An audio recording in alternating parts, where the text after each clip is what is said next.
Howdy, it's so Sally here. You notice something different about me. You think I need a haircut? Well, I probably do, but that's not what I was talking about. What else could it be? That's right, I'm wearing a different hat. Do you know that sometimes hats change and weather changes and characters change in stories too? So to talk about that more, here's Miss Wilson. That's right, Sammy. This week we are talking about character changes and the tools that authors use to show those changes.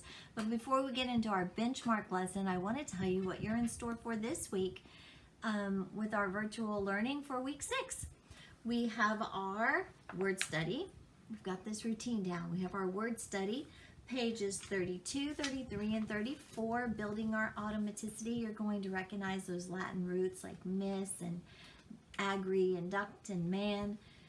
You have some great articles to read and practice, and these are wonderful words for you to practice doing your automaticity. I hope you're taking this slowly, a day at a time or something, not racing through it all in a moment, but actually learning and gaining some practice on it.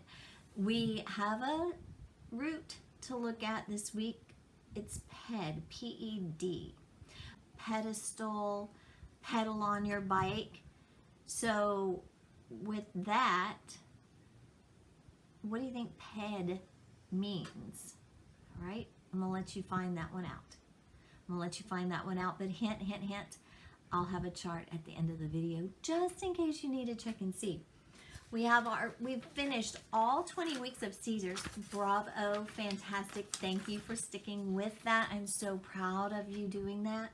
All 20 weeks, all 20 words. So I've come up with a fun idea. We're going to play Caesar charades on Zoom. I can message you privately if you're it, of what word I want you to act out, and then we can guess, and whoever guesses it first will get a point. So we can play Caesar charades on Zoom. Won't that be fun? I think that'll be so much fun. Then we have a new water cooler. One more week of poetry, and then we start journalism writing.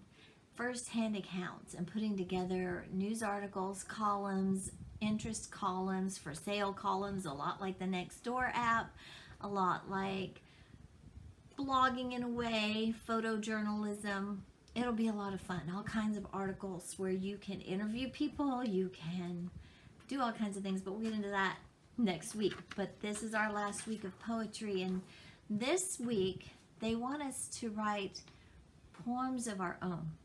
So I've given you some simple things you can do this week so that by Thursday or Friday you have a poem written out really pretty. And for those of you that were having fun with the calligraphy, maybe write it out on a fun program. I know Will's mom has something she uses for that on her tablet.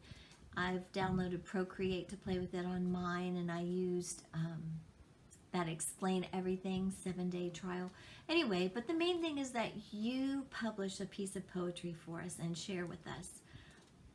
Okay, I just scared Davion. You don't have to share with us necessarily, but at least send me a picture of it or link it to Google Classroom. You'll see the different ideas that I gave you on the Monday, Tuesday, Wednesday of our new writing cooler, and that'll be attached in Google Classroom and on your mom and dad's email. Now, the lesson for the week, like we said in the beginning, is character changes.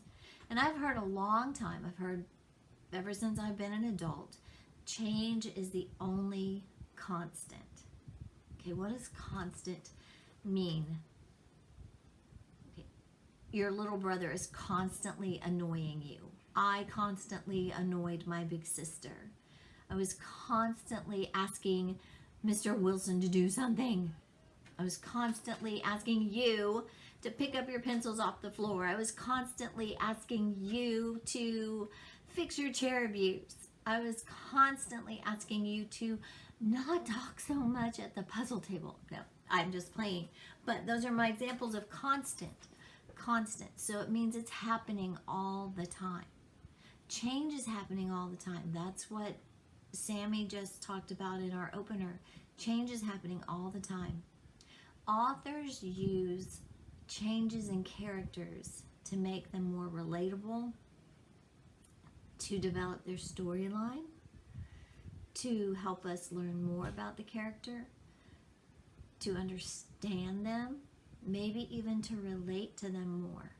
In your book, the two mentor texts they give you to study character changes and the author's use of character changes is Sweet Talk from the Lemonade Wars, and then a book from Andrew Clements. Yes, I think I said that without looking at my notes. Yes, Andrew Clements. So he has an article in here from his book Lunch Money. So it's going to talk about character changes, and maybe you've read both of those books. I think some of you have. And it gives some examples of the changes the characters were making, how they were getting along, how they weren't, the strengths of one character with the strength of the other. I think of that as we look at Night Gardener as it comes to a close. And I just absolutely love Hester Kettle because she's a storyteller. Maybe just I liked her wit, her wisdom. I feel like she was a very wise woman. And you see how the character changes happened in there through their actions between Molly and Hester in the beginning. When at the beginning, Kip and Molly practically ran from her before they knew who she was. And then through their dialogue and their talking, they began to understand, and Molly and Kip began to see that maybe this lady really knows what she's talking about. To then their feelings changing and how they felt about her, from being scared of her, questioning her, to then missing her. So you can really see that, how the author used actions, dialogue, feeling, and thought all throughout at different levels within the story. And that's what you can do too in your poetry, how the actions in your poetry, the dialogue, the feelings, the thoughts on those poetry prompts. Think about books that you're reading independently. And this week, when you write your reader's response, don't just summarize what happened. Tell me in there, how did a character change? How did a relationship between two characters change? How is that change constant in those books that you're reading? You know, change is constant in life, and there's a second half of that quote. The first part of that quote says, well, it's from Benjamin Franklin, by the way. Needed to tell you that. Benjamin Franklin said, change is the only constant in life. But he goes on to say that one's ability to adapt to those changes will determine your success in life.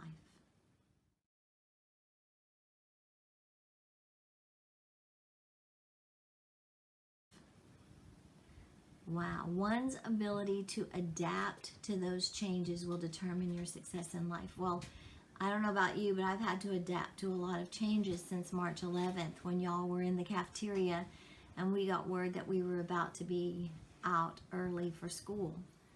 And then during spring break, we start getting emails saying that we won't be coming back after spring break, that we're going to take some time off. Well, or that school would be changed, not time off from the building. You understand what I'm saying, not going back to school. How we adapt to those changes determines our success in life. I can't thank you enough for adapting so well to our classroom, to our virtual learning, our distance learning. All of us have had challenges, and you've met those challenges well, and I've had challenges as well. Challenges come every day. They're constant. But how we handle them determines our success in life, and you all have all been very, very successful. You know how to do school. So, have a great week. Think about that quote. I will include that quote, the anchor chart, and the Latin root anchor chart all at the end of the video for your reference, because remember, I wanted to ask you what PED meant. All right. Have a great week. Enjoy your assignments, and I will talk to you soon.